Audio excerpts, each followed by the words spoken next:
Alors il y a beaucoup de choses à dire sur Jean-Louis. Beaucoup de choses à dire. Il est contre la porte du téléphérique tous les jours de la saison, quelles que soient les conditions. On est tous un peu fous. Jean-Louis, c'est le plus fou de nous tous. C'est la définition de la passion. He needs that adrenaline to live.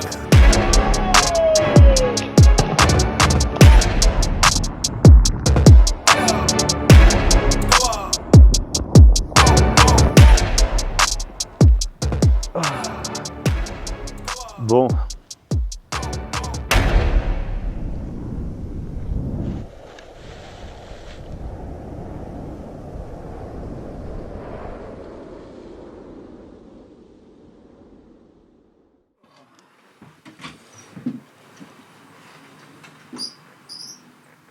Ouais, ça c'est bien mâché, hein. Ah, grave, c'est où ça? Serre Chevalier, ils connaissent. Col du Lotard, ils en ont entendu parler. Mais après, qu'est-ce qu'il y a? C'est le grand vide, tu vois, c'est le truc. Après, c'est presque le pôle Nord. C'est une société de transport qui t'emmène en altitude. Ils sont responsables de toi pour la montée, mais ensuite, quand tu sors, tu te démerdes. Et ce petit village perdu entre les pâturages là-haut et les gros glaciers de ce côté-là, il contribue énormément à l'esprit du snowboard, du ski, de ce côté passionnel que ces pratiques peuvent nous générer, quoi. Jean-Louis, c'est de l'énergie à revendre, qui en plus est passionné par un truc et qui garde un esprit de gamin. C'est le premier bon jour du matin, il arrive avant moi, il est sur la passerelle avant que moi j'arrive au boulot. Voilà. His stoke is undeniable. Even on the shitty days, he always had something good about the day, and even the bad part of the day, he'd make it sound good. On va passer de Babylone à Zion. On est sur la porte de sortie, là. C'est tout protégé un peu. Voilà, là c'est arraché complet, mais là, ça va. C'est pour ça qu'on fait ça, tu vois. Toujours galérer, mais au final, tu vois, il est là le trésor. À la quête d'une vie.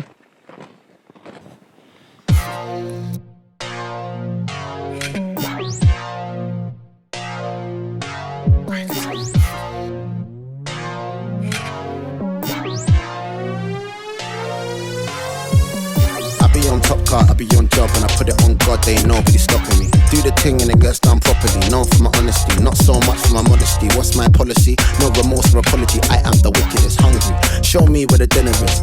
First place podium finishes. Man wanna chat about send, deliver it. Man wanna chat about work that they don't do. Not a joke if the man them approach you. Act like you know what it is when I roll through. Let me go back to the start. On job, no days off, man, I won't stop. Non-stop, drop fire, but I don't drop. That's why every boy, man, a man's on top. I was in a trap with a stacky. Them boy, they can't rap, tacky. They love to chat about wassy. Watch when they get caught lacky. Them man don't wanna bucky. Them man pushed all their luck, lucky. Watch when I take their stuffy. Clap man up till they dance like Puffy. I was in a trap with a package. Your thing come for the mackage. Jack Jones still I don't lackage. Ratchet come like my ego massive. Active aggression, no it's not passive. Watch when I catch that boy turn cabbage. Make it head bob like Noddy. Don't like Bobbies, pits like Robbie.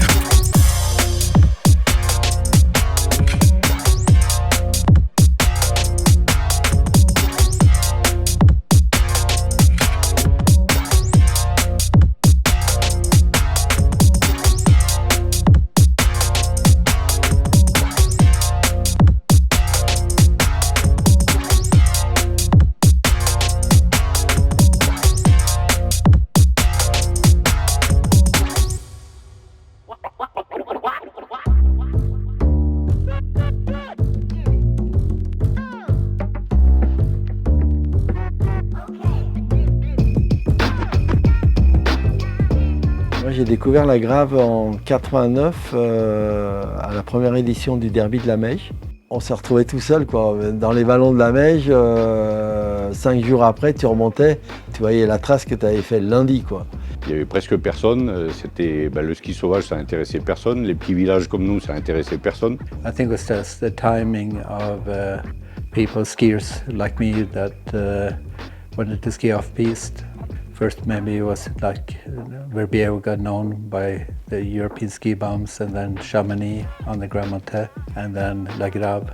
when I discovered fat skis at the end of the 90s, then it was like, oh fuck, I gotta go back to Le Grave and try and keep up with the snowboarders and the monoboarders. In a broken down camping van, bummed out. On a James là qui est encore, qui est encore sur le parking là. Le dernier ski bump, Prada, man.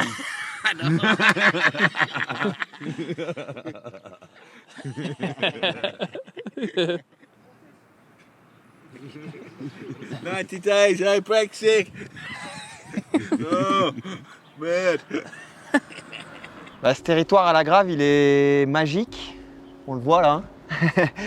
Et il y a les gens qui le font, je pense que ça va de pair complètement. Il y a un imaginaire aussi qui se crée autour du lieu et une ambiance, tu vois. Enfin, bon, c'est vraiment de la haute montagne, quoi. On n'est pas dans un domaine skiable, on n'est pas en pleine nature au sens qu'il y a quand même un téléphérique qui monte à 3200 mètres avec un téléski sur glacier qui monte à 3006.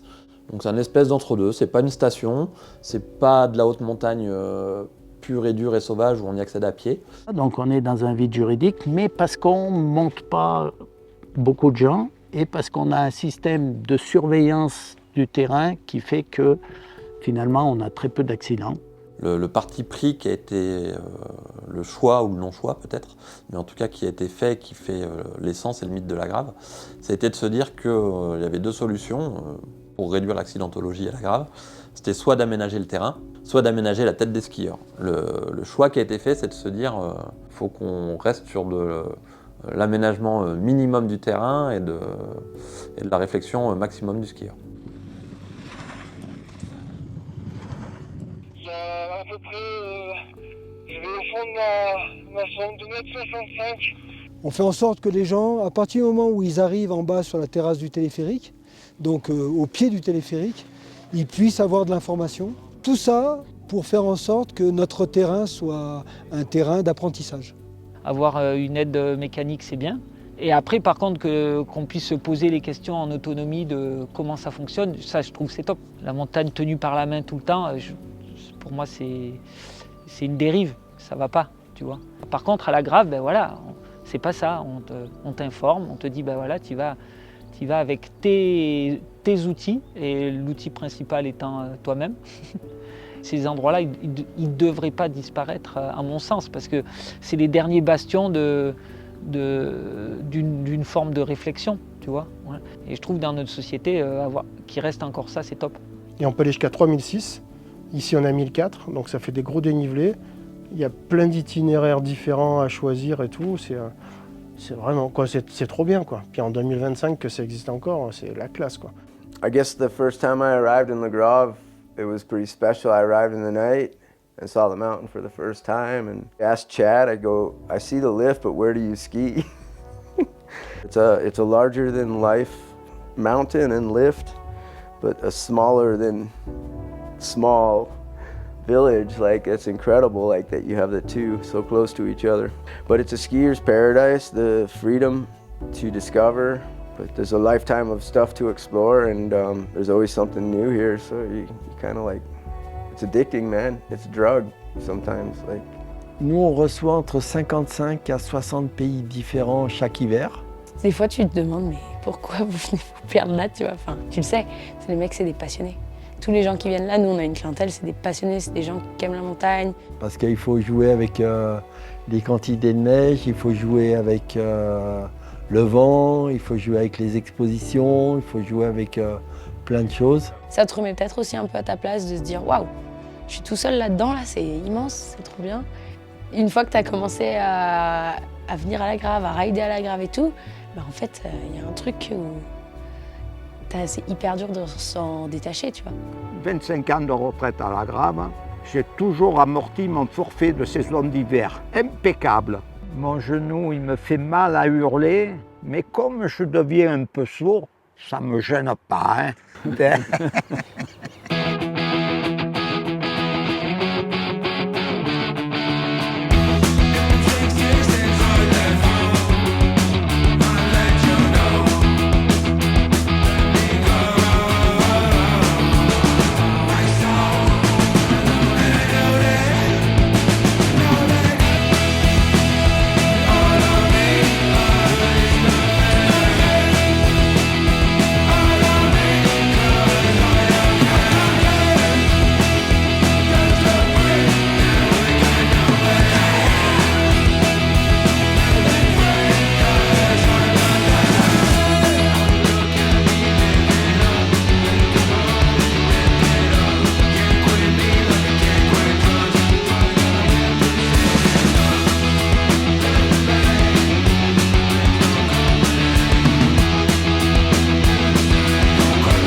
Jean-Louis, premièrement, c'est un enfant qui était très hyperactif. Donc, c'est un enfant qui aimait beaucoup, beaucoup bouger.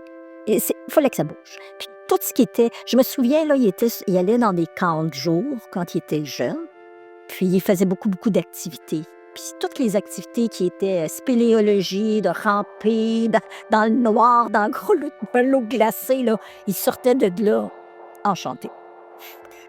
Il était un des rares, d'ailleurs. Les autres trouvaient ça trop froid, trop épeurant. Mais c'est le genre d'affaires que Jean-Louis a toujours aimé. Le côté casse-cou vient de son père, c'est certain, étant donné que le père aussi avait un petit côté hyperactif.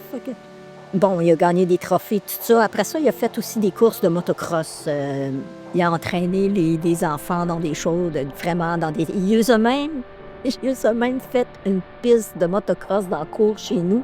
Puis il avait acheté un petit 4 roues à Jean-Louis. Puis il y avait un petit bicycle, un petit mini-trail. Là, puis les enfants se promenaient en ronde en cour à faire des petites courses entre eux autres. Là. Fait que oui, leur père les a impliqués dans sa folie de sport extrême déjà très jeune.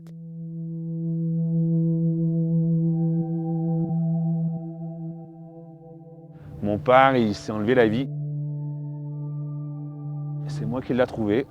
Et derrière, je suis parti un peu en couille, tu vois. J'ai fait grave la fête. Je consommais tout ce qui pouvait passer, quoi. Hein. Bon, je me suis jamais mis des strings dans le bras ou des conneries comme ça, mais tu vois, j'étais un jeune con, tu vois. Je picolais beaucoup, je fumais taquet de pétard, je pouvais prendre un peu de drogue dure. Et du coup, j'ai carburé à ça pendant un moment. Et derrière, j'ai découvert le surf de rivière. Et je me suis vite rendu compte que si je consommais, ben, je ne performais pas en surf de rivière et je n'avançais pas. Et du coup, je ne sais pas pourquoi, je me suis mis une mission, tu vois, de découvrir ce sport dans les rivières et que je me suis dit, c'est possible de surfer. Et j'ai tout donné pour ça. Et du coup, ça a fait que j'ai trouvé un rythme où le sport était mon échappatoire. Genre, en gros, je carburais à la rage dans ces rapides à me battre contre des remous pour aller surfer et faire un truc qui n'existait pas vraiment, le surf de rivière, tu vois. Je ne connaissais pas, j'ai inventé un truc. Ils ont été les pionniers. Avant eux, on n'en avait pas vu. Puis il y a quand même du courant dans le fleuve. Puis là, je me disais dans ma tête, je suis peut-être la seule mère qui cherche ses enfants dans le fleuve.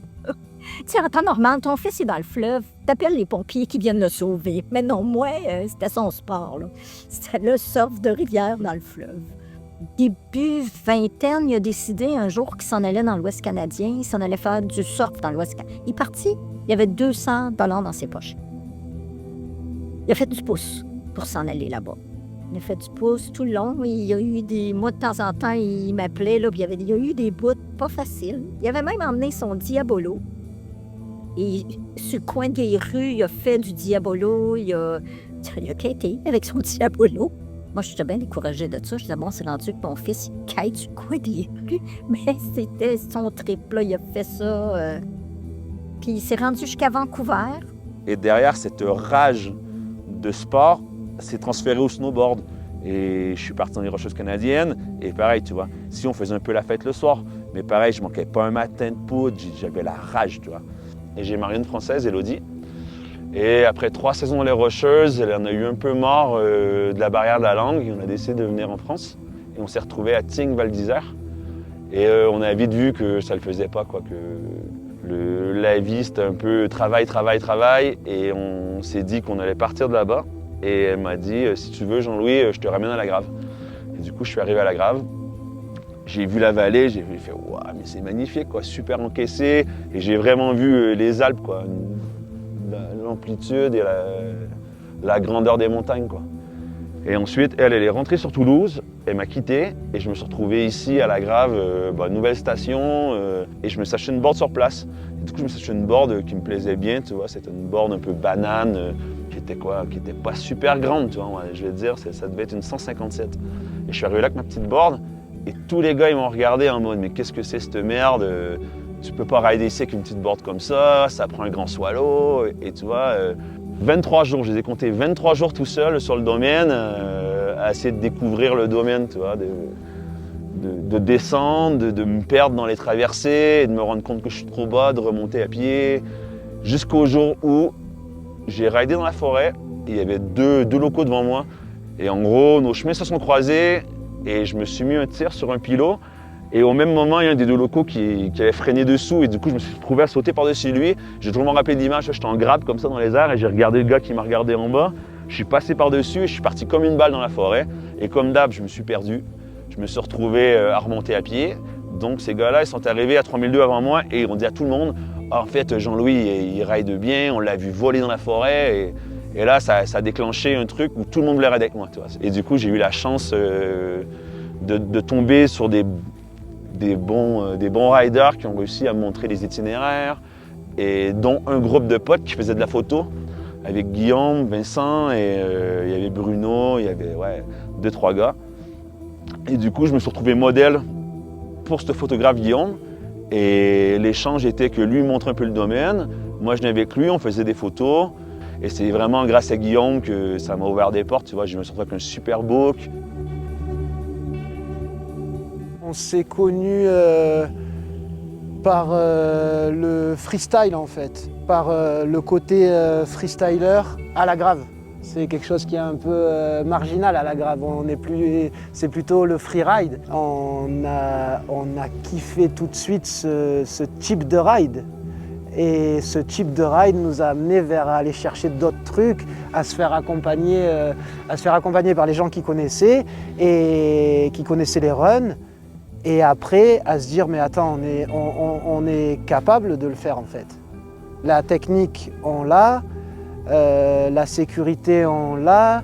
On était prêts parce qu'on était serein dans notre tête et du coup, on partait à l'aventure. Et là, c'était magnifique cette période. Partir à l'aventure et du coup, prendre confiance dans ce ride, freeride.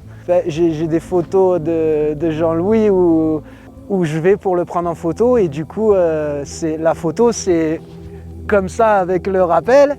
Et dès que la photo est finie, c'est je suis pas bien quoi.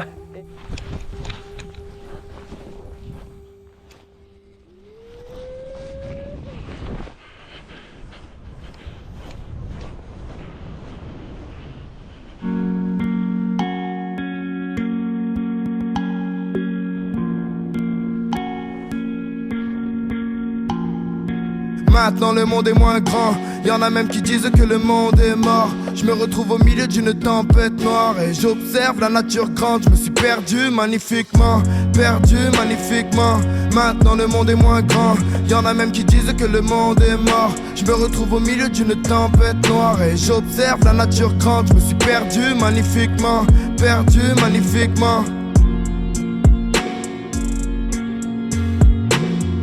J'arrive dans un univers vide que je connais. Mes démons se pointent vite, je dois les semer. Ils ont mes fiches gros donc je file droit vers la sortie. Mais c'est pas vraiment moi qui décide quand ça s'arrête. J'pèse tout il paraît, mais quand je suis dans ma tête ça se hâte. Bosse tous les jours pour pas que ça se En face ils font les mecs sincères.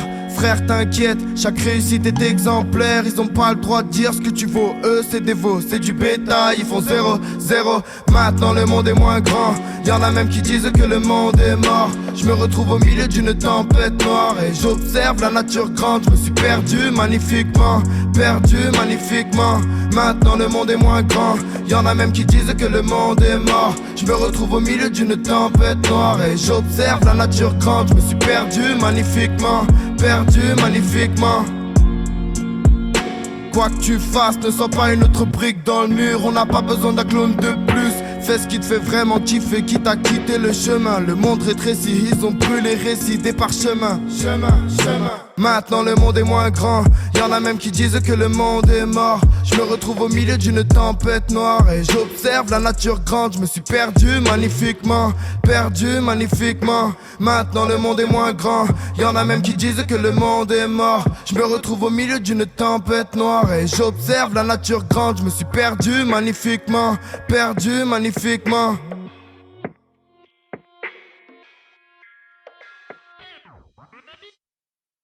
Bon, Jean-Louis, c'est la première trace. Voilà, pour moi, c'est clair. Jean-Louis, c'est la première trace. A lot of us have talked about this secretly behind his back in the cabins, wondering, why is John Louis there at 6 a.m., like, for a 9 a.m. opening, and you can still go there. He knows which days he should probably go earlier, but he still knows, like, he knows the lift so well, and he has the best position to just like, okay, that he doesn't have to go stand in the cold. He's made it into a sport, if you will, like a sport that didn't exist. It's like, it's a new sport actually. And he's definitely probably one of the best players in the game. And it's gonna take a lot of training to beat him at that game. On est tous un peu fous. Et bon, Jean-Louis, c'est le plus fou de nous tous, je pense. Il n'y a pas photo à voir avec ça. Parce que pour faire tous les jours, première benne, peu importe les conditions, faut être solide. Hein. Parce que, bah ouais, première benne, quand il y a 40 de puff, évidemment que tu as envie d'être dedans. Mais première benne, quand c'est béton armé, que tu as eu du vent du Nord, qui a tout lissé et que c'est un bowling, le truc, bon, voilà. Et puis, c'est pas le mec qui va s'arrêter à faire une descente et à s'arrêter, tu vois. Il va finir sa journée de ski, enfin, voilà. À 15h. Alors, c'était bon?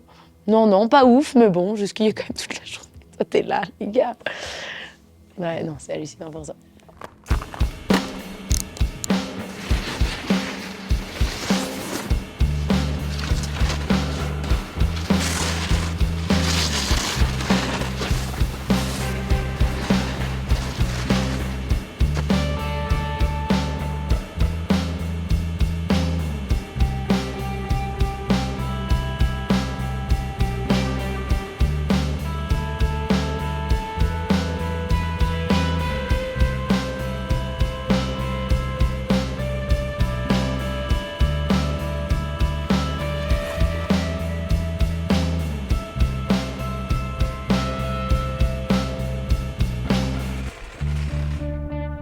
D'ailleurs, quand on voit une trace dans les amphithéâtres ou n'importe quoi, tout de suite, je lui demande, je lui dis, c'est toi la trace? Ah ben non, c'est telle personne, il sait qui c'est qui a fait les traces. Hein. Désolé les gars, mais là, on va pas pouvoir ouvrir au 21 décembre. On a un câble à changer en urgence. Cette année, il passe par les Deux Alpes à cause du téléphérique et il a déjà un peu vrillé sur ce côté de mettre sa board devant la porte, se faire doubler et par des clients qui s'en foutent, qui vont pas à la grave, mais lui ça le fait vriller. Et voilà, encore la passion débordante quoi. Il n'y en a aucun qui va aller plus vite que lui, il sera toujours le premier, mais pourtant il faut qu'il court quoi.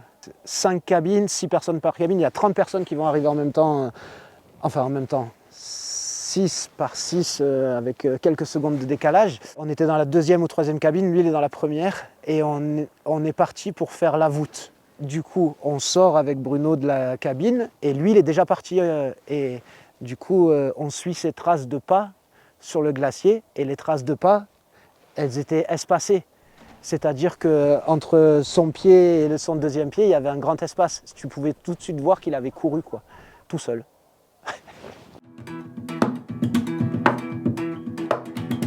Jean-Louis is a big inspiration for me because he does what I kind of can't do anymore in terms of just living a life of like that you're free to ride. Il travaille pour sa passion, voilà. Et chaque euro gagné, c'est pour mieux en profiter. La ride, ça reste ma passion et je dois travailler à côté pour pouvoir me payer mes journées de ride. J'ai la chance d'avoir des sponsors qui me donnent tout le matos, mais sinon, ouais, je me dois de bosser à temps plein, quoi, été-hiver, pour pouvoir vivre ma passion. Et j'ai toujours trouvé des boulots le soir, comme ça je peux rider la journée et ensuite aller travailler le soir et pas empiéter sur le temps de ride, quoi. C'est quelqu'un très passionné dans tout ce qu'il fait, en montagne bien sûr, mais aussi dans la cuisine. Il adore faire des bonnes choses pour les gens, il fait ça avec amour et quand tu manges, tu le sens. Et ça, c'est super, quoi. Laisse tomber tous les life coach, tu fais un truc avec lui, n'importe, en montagne ou à la cuisine, et t'es guéri. Donc, et oui. Oh, j'aime bien Jean-Louis, oui.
tous les ans depuis Mathusalem, tu vois, mais juste après, quoi. Hein.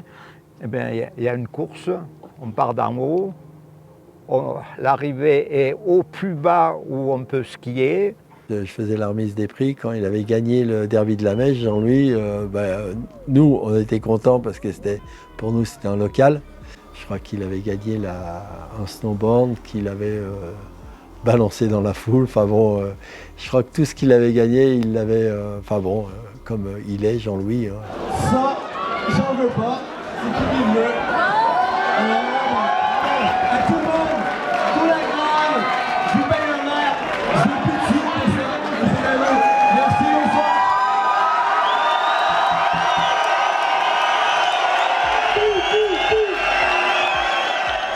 He gave me a pair of snowboard bindings. So he sponsored me for snowboarding. Mr. Pitor, the skier guy. Well, that's just a part of Jean-Louis. He just gives away all his old gear. J'avais cette image de Jean-Louis assez solitaire, loup solitaire qui va se faire ses trucs et qui se met dans ses galères tout seul et tout. Où moi, c'est pas trop ma vision du snowboard, j'ai beaucoup de respect pour ça parce que je trouve que ça demande beaucoup d'expérience, ça demande beaucoup d'engagement et tout ça. Et je pense que maintenant, il a envie de le partager. Et clairement, là, il était toute la journée, c'était immense smile. Ouais, je suis trop content que vous soyez là, les gars, ça me fait trop plaisir. Et... Voilà, moi j'avais 15 ans, j'avais un pantalon zèbre et on allait faire Trifid 0 pour ma première. C'est un rider solitaire mais qui aime partager. Tu vois, c'est hyper paradoxal, mais c'est vraiment quelque chose qui va ensemble en fait. Voilà, c'est un rider solitaire qui aime le partage. Il m'expliquait tout, les endroits, les runs, les possibilités. Ouais, c'était un vrai partage, donc c'était super agréable d'être en sa compagnie et découvrir son jardin secret. Il y a la team. Là, t'as le téléski qui tourne, hein. Je pense en 20 minutes, on est dans votre truc de la grave. Ça. T'as la gymnase, tu veux pas. T'as l'impression que la traversée, c'est raide et que leur boss, c'est le plat et c'est le contraire. La team. Je suis trop là. C'est le problème là-dedans, c'est que là, ça a grave chauffé, en fait.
Beautiful lines all the time in the mountains. He's in a good place and he's doing good things to deal with emotional scars. He followed his dream, he followed his passion, and you gotta respect him for that. Jean-Louis' home. This is his home. He made it home. des périodes de 20 ans, elles passent comme ça, quoi. Et quand on s'aperçoit que le temps il passe vite, c'est que tout va bien en fait. C'est qu'on passe que du bon temps, quoi. Il faut franchement prendre le temps de les réaliser, ces rêves. Sinon, on fait que rêver. Voilà. Si on peut finir comme ça, c'est cool. Hein. Hop là.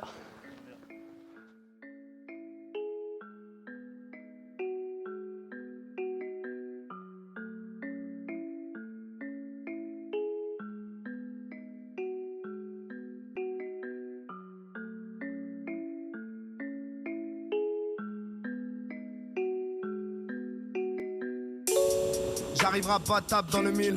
Plus j'avance, moins je vois d'ennemis. Plus j'avance, moins je vois d'humain. Changement d'humeur quand t'es face au vide. J'ai mis ma cape de grand, gagné ma carte d'entrée dans le monde, mais le montant trop élevé fait que je prends mon temps. J'espère surtout pas le perdre. J'aime pas beaucoup le chronomètre. J'aime pas beaucoup le chronomètre. Trop de merde, t'as sur tout ce qui fâche. Quand nos mères pleurent, c'est leur cœur qu'on tâche.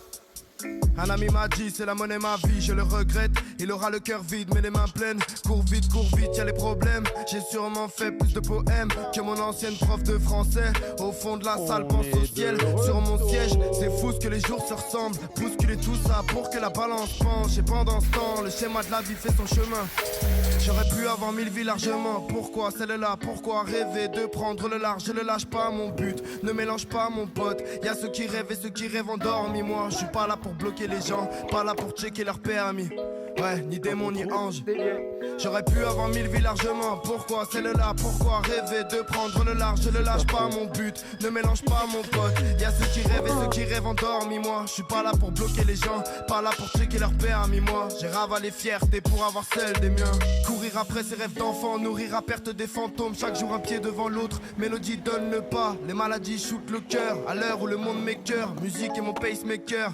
On vit dans un monde où on marche sur la tête. On dirait que tout le monde break. Si le diable existe, alors tout le monde pêche.